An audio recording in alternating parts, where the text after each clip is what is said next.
Terceiro trial, o último aqui da parte de valvopatia, sobre plástica tricúspide. Como é que é o conceito? A gente sabe que pacientes que têm valvopatia mitral e que vão sofrer intervenção cirúrgica, comumente eles têm insuficiência tricúspide secundária associada. Por quê? A valvopatia mitral, quer seja estenose, quer seja regurgitação, pode causar hipertensão pulmonar, dilata câmaras direitas, dilata neotricúspide e causa refluxo tricúspide. Ok. A gente sabe também que pacientes que operam a mitral e que a tricúspide fica lá, né, vazando ainda com regurgitação, muitas vezes eles têm prognóstico pior do que os pacientes que ficam sem regurgitação nenhuma. Isso foi visto por estudos observacionais.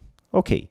Quando a gente vai para as diretrizes, tipo diretriz da SBC, o que é que a diretriz recomenda? Primeiro, se o paciente vai operar a mitral e tem uma insuficiência tricúspide importante, é para intervir. É classe 1, nível de evidência C, ou seja, classe 1 é para fazer. Nível de evidência C é nível de evidência fraco, né? Baseado em trials observacionais, opinião de especialista, assim por diante. É basicamente o que todas as diretrizes falam, americana, europeia e brasileira. Ok.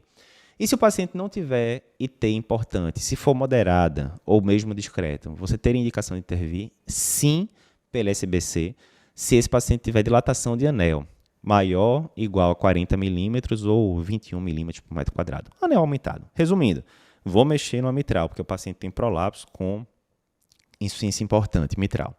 E tem uma insuficiência tricúspide moderada com dilatação do anel, a diretriz atual da SBC, assim como outras, indica intervenção. Mas veja, essa questão de anel aumentado, insuficiência tricúspide moderada, é muito baseada em trial observacional. Então, estudo observacional. A gente precisava, então, de um trial para ver se isso, de fato, é reprodutível na vida real, se isso vai trazer benefício para o paciente. Foi esse trial aqui que a gente está avaliando, que foi publicado no New England. Como é que ele funcionou?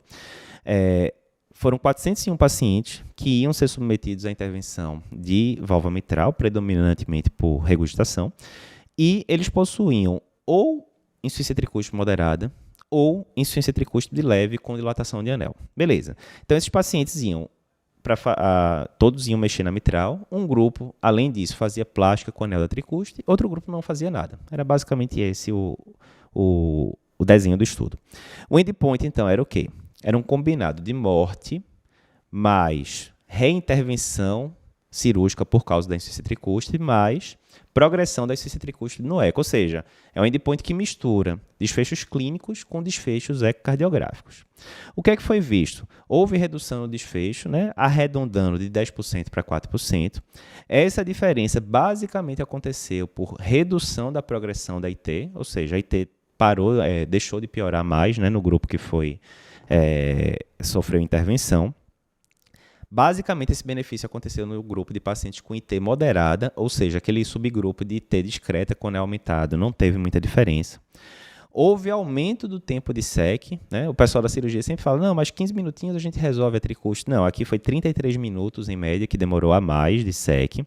Qualidade de vida não teve diferença. Houve aumento relevante de marca-passo, de 2,5% no grupo controle versus 14,1% no grupo que mexeu na tricúspide.